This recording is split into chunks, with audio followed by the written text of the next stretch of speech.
Hello everyone, this is RetroVGN here with another video game review. Total Eclipse is a space shooter for the 3DO. The space shooter in question came out in Japan in March 26, 1994, but we got it January 8, 1994 for the 3DO console.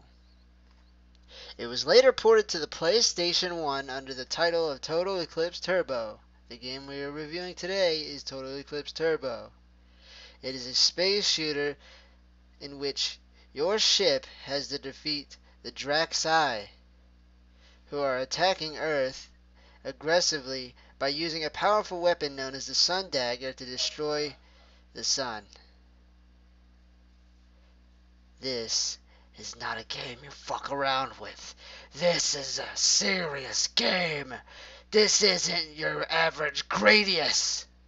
This is Total Eclipse. So let's get back to the details on Total Eclipse Turbo. Let's see. Where to start? Oh yes, the release date of Total Eclipse Turbo was released in Japan on October 13th, 1995. Europe, November 1995. No specific date in total for that. And August 30th, 1995 in North America. Total Eclipse Turbo is half rail shooter, half space shooter. And if that confuses you, wait till you get in the game because it is pretty chaotic, ladies and gentlemen. It was also released as a sequel called Solar Eclipse for the Sega Saturn. Now let's cover some of the gameplay. Now, before I start, I want to make a comparison because this game in the tunnel levels is much like another prototype. Well, this isn't a prototype, but you know what I mean. It is much like something I have covered already in my PlayStation Underground review for the PlayStation 1. Project Wormhole was released as a prototype game and collaboration between the PlayStation team over at the PlayStation building and its fans. Publishers would be able to send their ideas at mail to the PlayStation folks, and they'd help make the game, and each underground disc had a different build of the game until it was finalized in part 4, I believe. Here, I'll let you have some gameplay of it. A little side note is that PlayStation Underground was phased out in 2011. If it were still alive, and it were still, I know advertising is cheaper on the internet, but if it were still in disc form, how many of you out there would buy it? Post a comment in the comment section about PlayStation Underground and how or why you loved it back then in the 90s. I'll reply to your comments as usual. I read every comment I get. And, you know, yeah, just leave me some feedback. So off today. Fuck my life. This isn't the right issue we're looking for, so let me pop in another CD which does have the gameplay required to show you what an accurate version of Project Wormhole would be, because this is just diagrams and stuff in 3D. In Project Wormhole, your ship looked like this.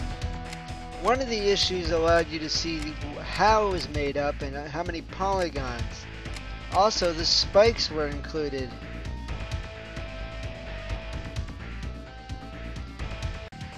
And this is yet again not the right issue, so I think I have one more issue to go. And my graphics are fucking up. Look at those glorious polygons. Here's just a quick gameplay video. I have found the right issue. It is part 3 out of 4, and I don't know exactly which one of my discs it's on. It's on a red one that says 1 on it. I think it's a 1998 one. So let's have a quick gameplay video. This is how Total Eclipse Turbo plays like, but not exactly in this format. I just wanted you to see something you could kind of agree on. gameplay will look like this in regards to it being a space shooter, and in regards to you only being able to move left and right and up and down. You can't exactly move in 3D. It's locked to a 2D plane. So it's not exactly the easiest game in terms of accessory. I meant, you know what I meant, accessibility. Shut up, you trolls. So this is part 3 of Project Wormhole, a little bit of a comparison for you guys. Now let's head back to Total Eclipse Turbo so we can get this done and you guys don't have to complain about being long videos. Ah, shit. Why do I always have... Whoa! Why do I always have... Whoa! Here's the old Crystal Dynamics. This is the old logo, and it shows a couple of the games they worked on, such as Gex 2, I believe. I just stumbled upon this. It's on the game disc. What the fuck is this? I know it's not relevant, but I need to show you what the fuck is going on here. Some dodgeball shit.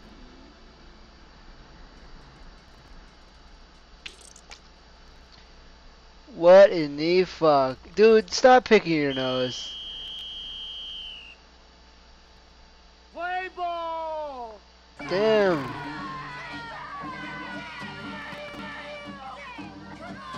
I guess this is relevant to the game. Maybe the backstory on the character we're looking at.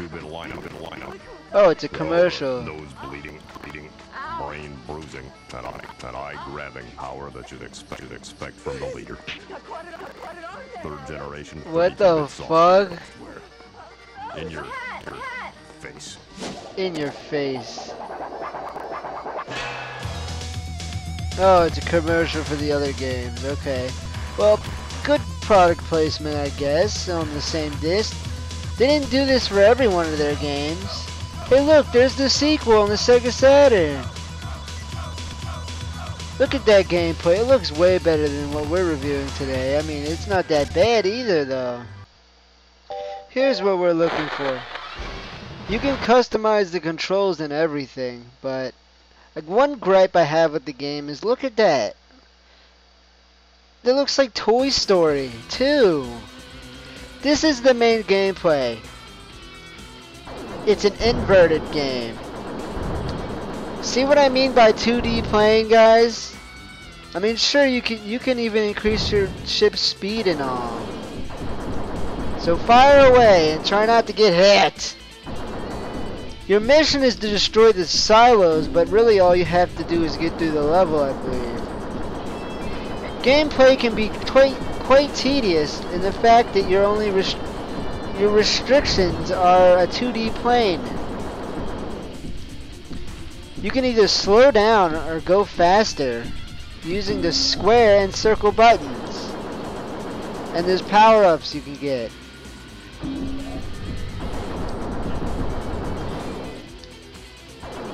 You know, for a space shooter, it's not that bad, but it's not that good either. Oops. This isn't a playthrough, guys, but I want you to get a grasp on, like, early space shooters, when they were starting to get into their 3D booming stages, weren't that much, shall I say, planned out. I mean, look at this. Clearly, it's not the best, nor the worst. It gives you an overhead view on the top right there. It's a radar of what you have to come. But it doesn't say anything about any enemies. So you have to just look at the screen. Now, the soundtrack is quite amazing. Fuck you, Chip.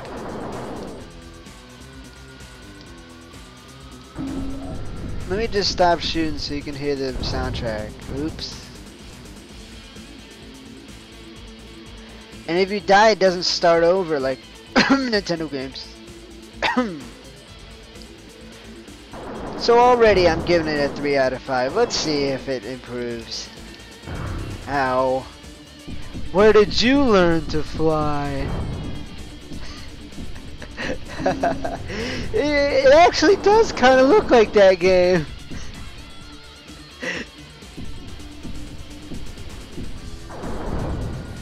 How do you get hit him? Like, I only got hit in like 3 hits. That's my gripe.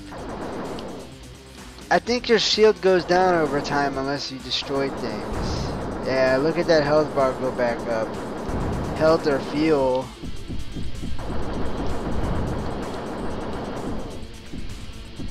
Here's a power up. You can push the select button, I believe, to use a bomb or something. It's one of the buttons. Whoa!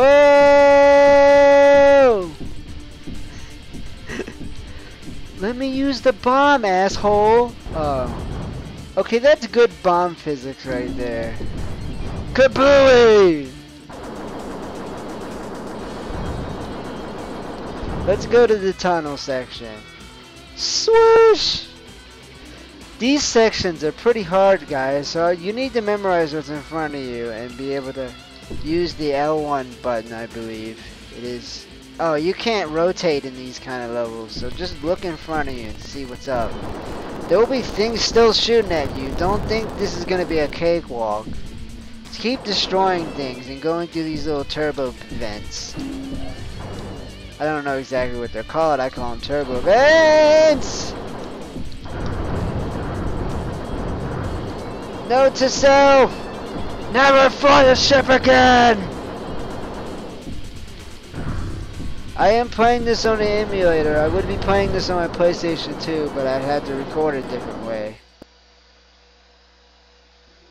So out of 5 points, I had to give it a steady 4.1. Reason being, as I said before, it's not the best nor the worst kind of space shooter. But hell, its graphics don't have to appeal to you. This is a game where graphics don't matter. This gameplay is quite fantastic if you can try to get into it. The soundtrack makes you want to play more. So that's another added bonus to an already good game. I picked this up at a pawn shop for $1. Keep on looking for good deals, guys.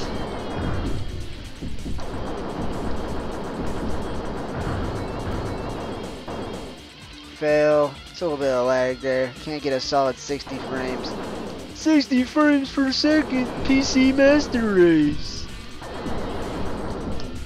Oh shit! We got a goner in here. I need to watch what I'm doing. Speed up. So overall, this isn't a bad game nor a good game. It's one of the. It's not a really early kind of game. Oh, what the hell happened to that terrain right there?